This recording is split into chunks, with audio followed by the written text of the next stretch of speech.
Idiopathic Intracranial Hypertension, also known as IIH for short, is a very common condition I see in my practice as a neuro-ophthalmologist. Many patients with IIH have mysterious symptoms and signs for months or even years before they get officially diagnosed.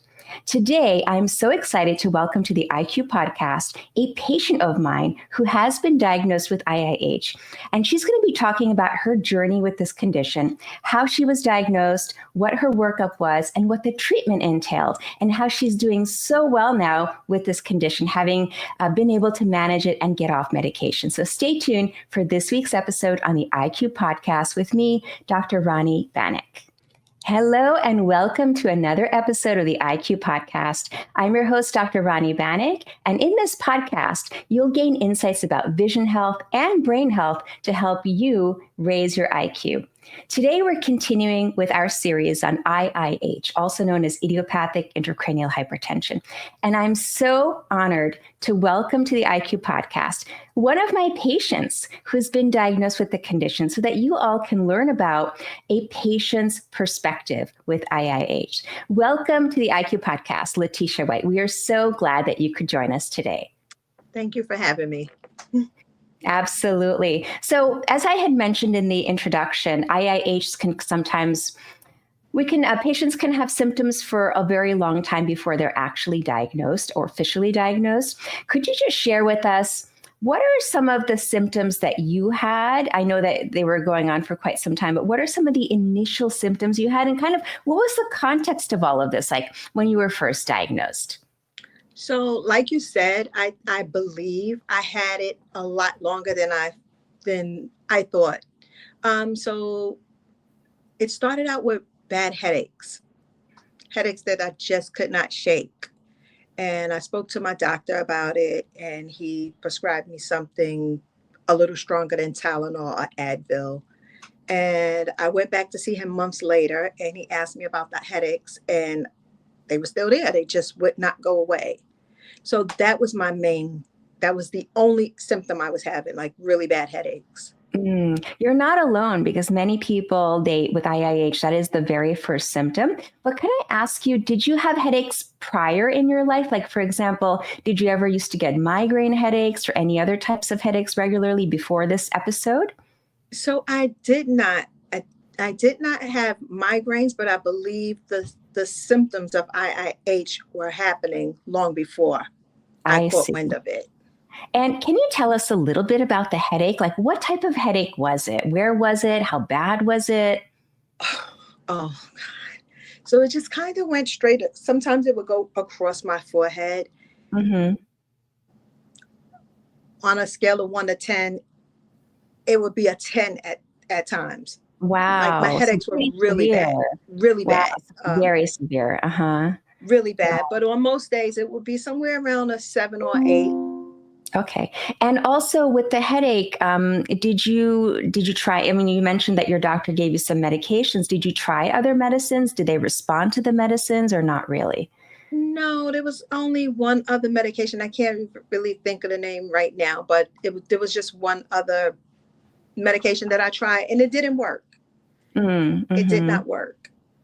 And so it sounds like you were having a headache like every day, pretty much? Pretty much. I thought it was stress. I thought it was the job. I thought it was everything. I never would have thought that it could be something like this. Yeah. And did the headache ever wake you up when you were sleeping? Like, was it ever that bad that you couldn't sleep because of it? I had problem going to sleep. I don't think it's ever woken me up from a sleep, but going to sleep, definitely. I just could not get to sleep. The pain was so bad at times. Yeah. So again, like you had this pressure like around here. Yeah. Okay. So now tell us a little bit, you mentioned that you had some other symptoms. What were some of the other symptoms that you had with the headache? So then, and I did not connect the two, I started to hear this little swishing in my ear. Mm-hmm. And obviously, I'm not a doctor, so I didn't know that they could be connected, the headache and the swishing in the ear. So that happened, and that went on for a while also, without me knowing that it was an issue. Like weeks, months, like how long did you have that? Definitely months. Definitely months. Okay. And what did it sound like? Like, was it like Like water, like an ocean, Like like a it's heartbeat? so sometimes it was like water, but I remember being outside and I'm thinking, oh my God, the wind is so high today. So that, Mm, and it wasn't the wind. It interesting. was just Ah, I was trying to take a bike ride and I kept saying to my boyfriend, oh my God, the wind is so high, but it was just in my right ear, it's just like a whoosh, whoosh, constantly. Yeah. So that, just so people understand, that is a symptom that we call pulse synchronous tinnitus. Tinnitus is ringing in the ears, and many people Yeah. do have tinnitus. They have like a high pitched tinnitus, but this is a very unique kind of symptom. And I don't know, Latisha, if this happened to you, but many people will describe it with their heartbeat. Like every time their heart beats, they hear like a whoosh, whoosh, Yes. Mm-hmm. kind of Mm-hmm. what you Definitely. experienced. Definitely. Yes. Yeah, and we think it's because there's turbulence in the veins draining the brain, but we'll get to that in a little bit. Okay. Any other symptoms that you had in the beginning before you got the diagnosis? That was it. It was just the headaches and the swishing in the air. That was it. Got it. Got it. And so, at what point? So you were seeing your primary doctor, saying, "Oh, my headaches are still there." At what point did you go to see an eye doctor?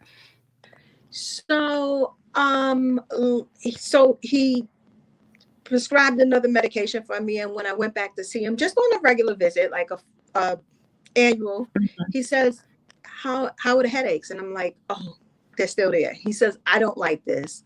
I'm going to Mm, refer you to an ophthalmologist." okay. Okay. Great. So So, he said, "Go see an eye doctor and get right. examined." He said, "I don't like this. I need you to go and see someone because these headaches should have stopped by now." Got it. And were you having any vision symptoms, like, for example, any blurring of vision or double vision or anything like that? No, I didn't have anything like that. I didn't have any problems with my vision. I would have Mm-hmm. never associated the headaches with my vision. And like Yeah. nothing made sense to me. None of it clicked together. Back then, yeah. And I have to say, your doctor, your primary, was very insightful because most people, most providers, when they hear patients with chronic headaches, they think, oh, this is probably tension or migraine. But to link it to an eye issue, he was very, very astute, Right. very, very insightful to be able to do Right. that. Yeah. So also, can you just give us the context? Like, when did this happen? Like, how long ago was it that you were having these symptoms and you got diagnosed? So this started back in, we were just going back after the pandemic. So I want to say it was like, I don't know if it was 21 or 22 December. I can't remember. Mm-hmm. But Okay. that's when the diagnosis came. Now, Got it. obviously, it started long before that, but that's when I was Hmm. diagnosed. Got it. Okay. And during that time, were you working from home? Was it a stressful period? Like, what was going on in your life around that time? I know COVID was a unique time for all of us, but what specifically was going on in your life at that time? So we had been working from home for a while, and then I Mhm. remember myself and my staff were back in the office. Um, it was just like it was very normal. Okay. Um, Okay. So nothing really unusual around that time. no, no, Okay. nothing unusual. Okay. Okay. All right. So then what happened? So you got this appointment to see the eye doctor, and what did they discover? Yeah, so I go to the eye doctor and I'm expecting him to say, "Okay, you need a new prescription for your glasses." So I get there and he starts to examine my eyes and he says, "I need to dilate your eyes because I need to see what's going on behind your eyes." And I said, "Okay." And he dilated my eyes, and within 2 minutes, he's like, "I need you to go down to New York Eye and Ear. I need to refer you to someone else. This is very serious." He wouldn't give me any answers, but he was like, "I just need you to Mm, go and see someone else who could probably help you better." And I said, "Is everything okay?" And he goes, "Well, just go down and see them and mhm, we'll see what happens." mhm. And So I went he down. made it seem very urgent, but he didn't tell you exactly what He could didn't be the tell me exactly. I knew it was urgent. but I didn't think he meant the same day. I thought Mm, he said, my girls are going to take care of you. They're going to make sure that when you go, all you have to do is walk in. So I'm thinking, okay, maybe I'll be there next week or the week after. But he's like, no, right now.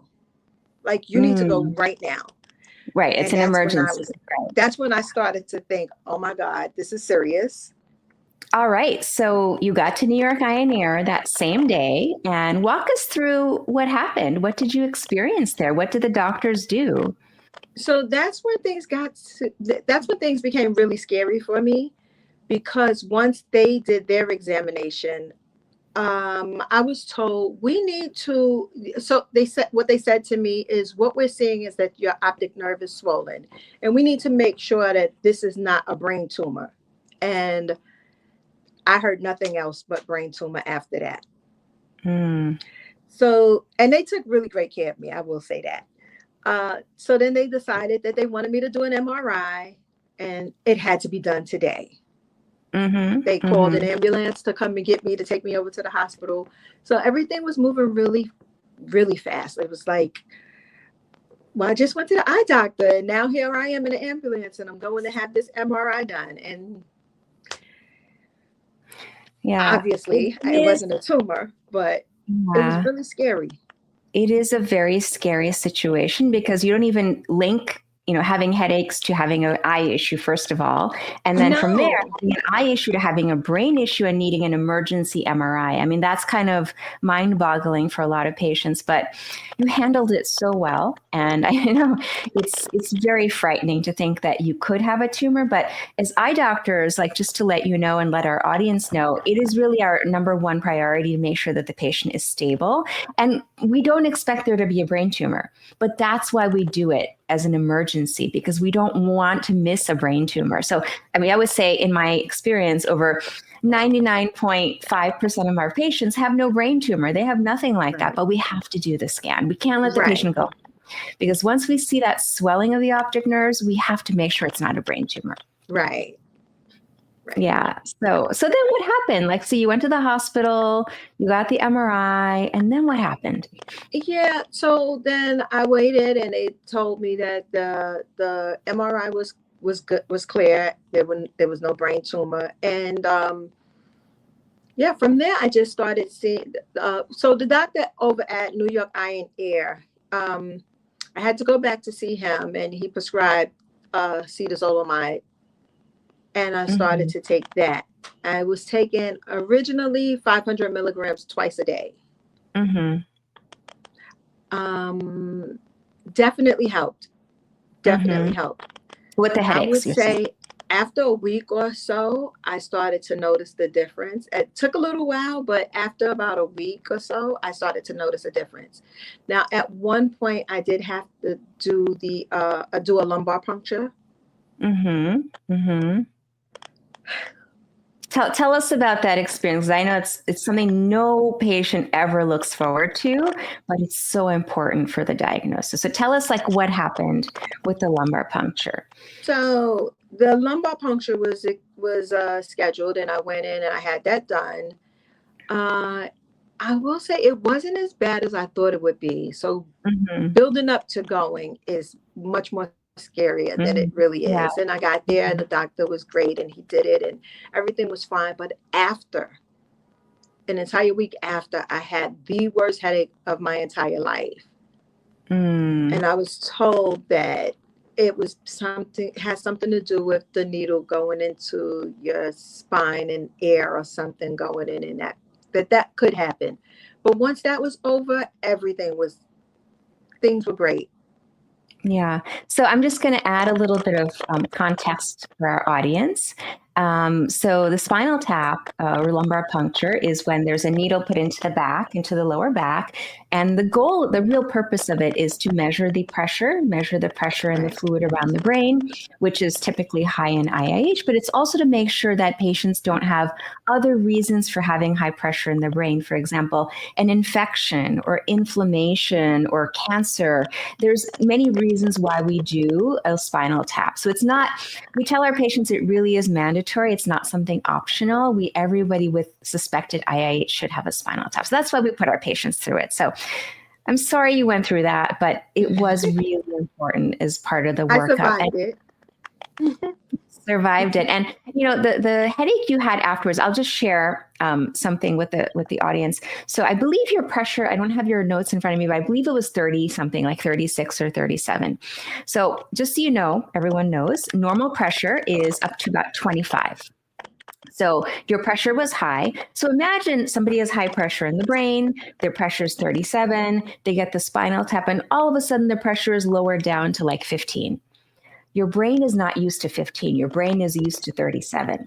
So that's why many patients get what we call a low pressure headache. And that's what you experienced because of that sudden drop. Okay.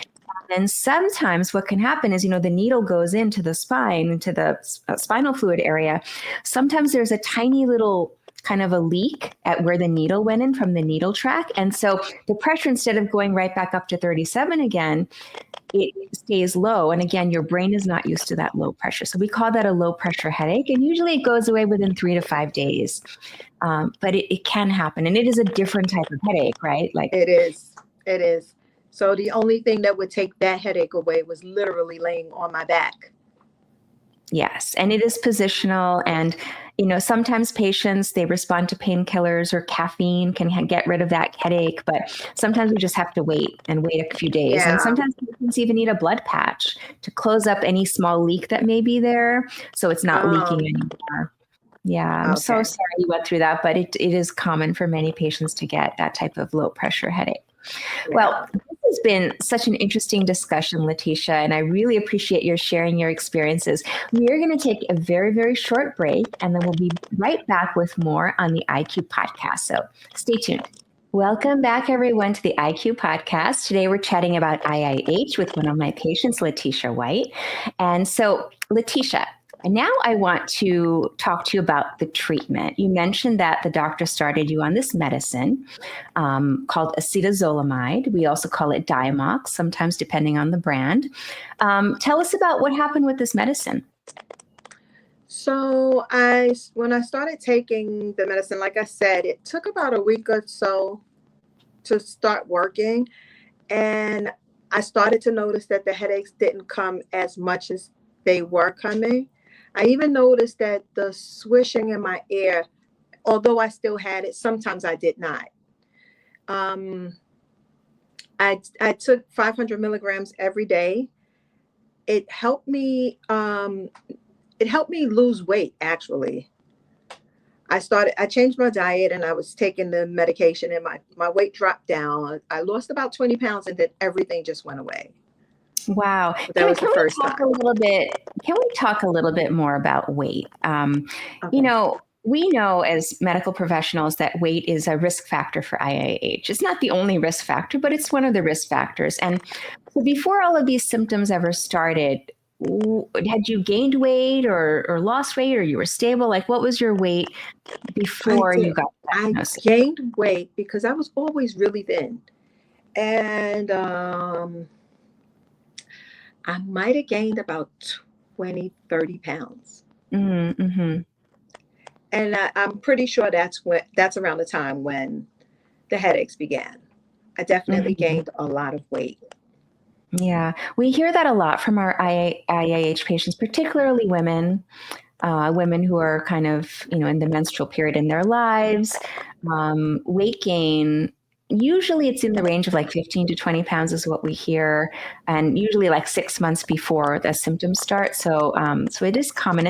And unfortunately, we don't know why. We really don't understand why weight plays such a role in IIH. How does it contribute to the pressure being high in the brain? We still don't understand that. But for many patients, it is a major risk factor. And on the flip side, it's something that is modifiable, meaning that you can do things to turn it around, right? So what did you do, Latisha?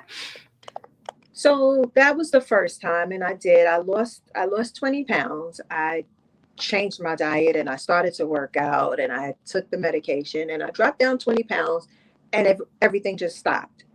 No more Amazing. headaches, no more swishing. Everything is fine. And then I got comfortable and I gained the weight back.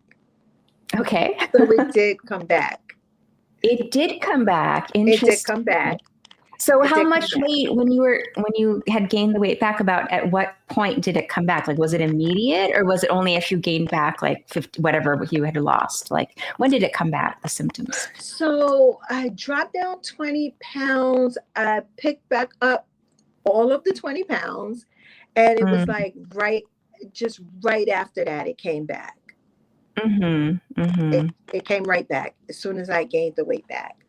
Um, and then I started taking the medication again. Oh, so And you whenever can I, sorry to interrupt you. Had you come off the medication during that I time when you did, gained the, so mhm, I was told I no longer needed to take the medication because I had mm, lost the weight and everything was going fine. And if I needed it, then I could take it.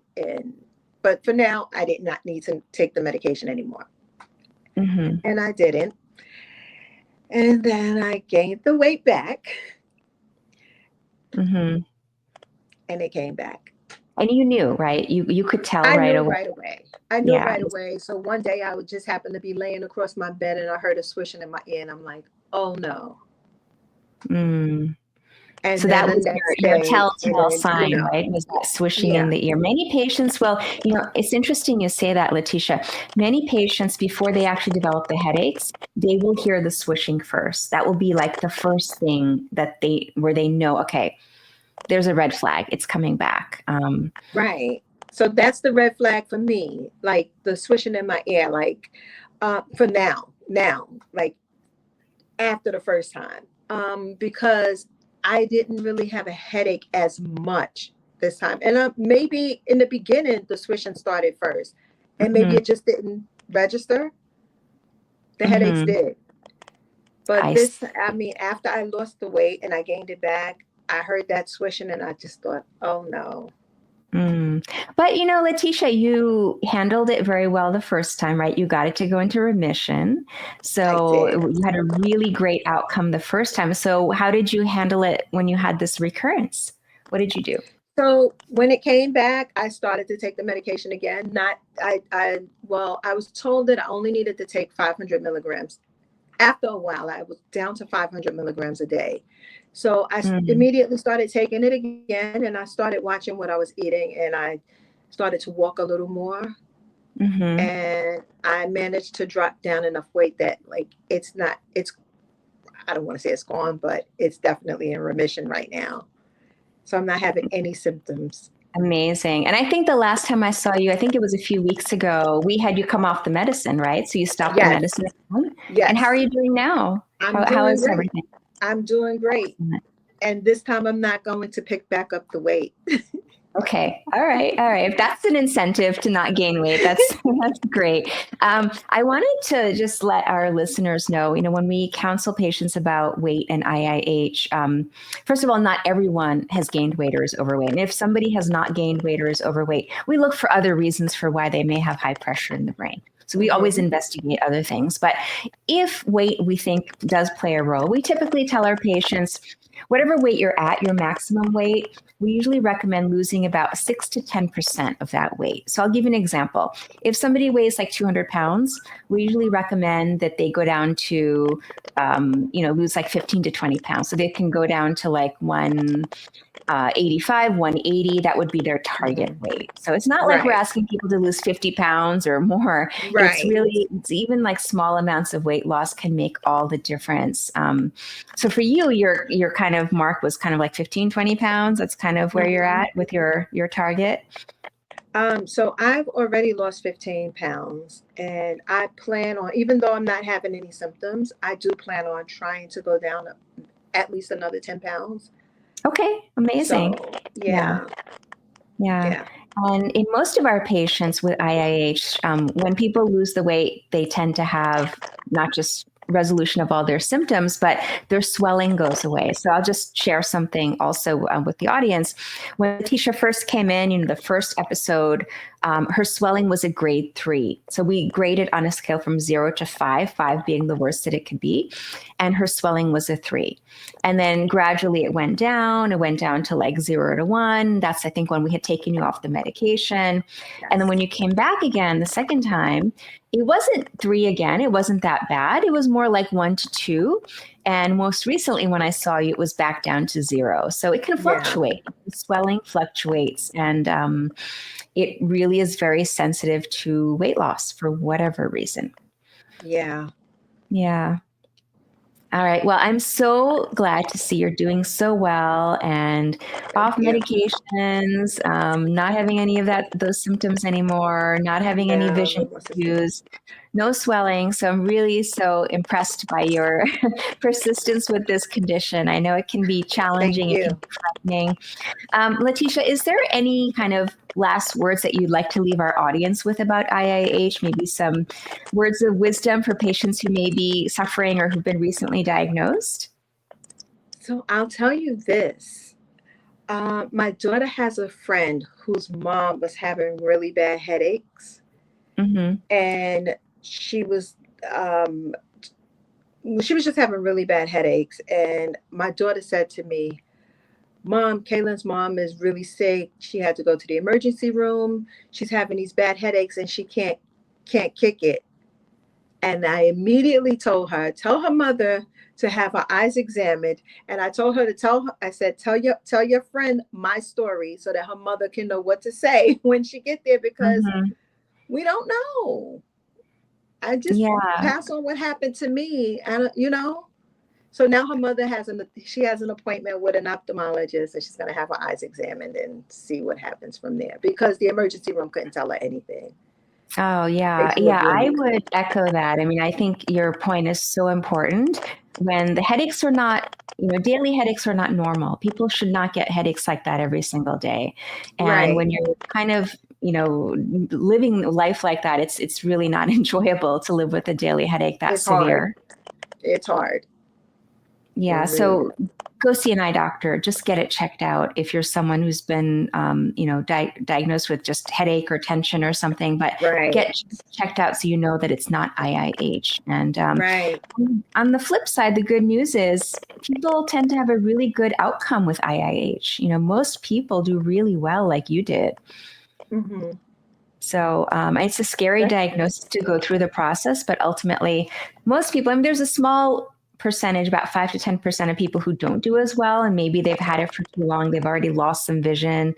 They have some visual deficits. But the vast majority of people, over 90% of people, do really, really well if we can catch it in time.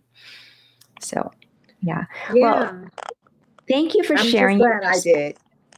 Yeah, no, you did the right thing. You got the care in a timely fashion, which is really important. And now you're doing great, right? It's almost like it never happened, right? Yeah. I'm just glad I had the right team. Mm-hmm. All right. Well, it was a pleasure chatting with you today, Latisha. I really appreciate your insights and sharing your Thank you so experiences. much. I'm sure you're going to help so many people who are listening to this podcast and people who I are really hope so. afraid. Yeah, so I really appreciate your time. And thank you all for joining us for the IQ podcast. I look forward to seeing you all next time. So stay tuned.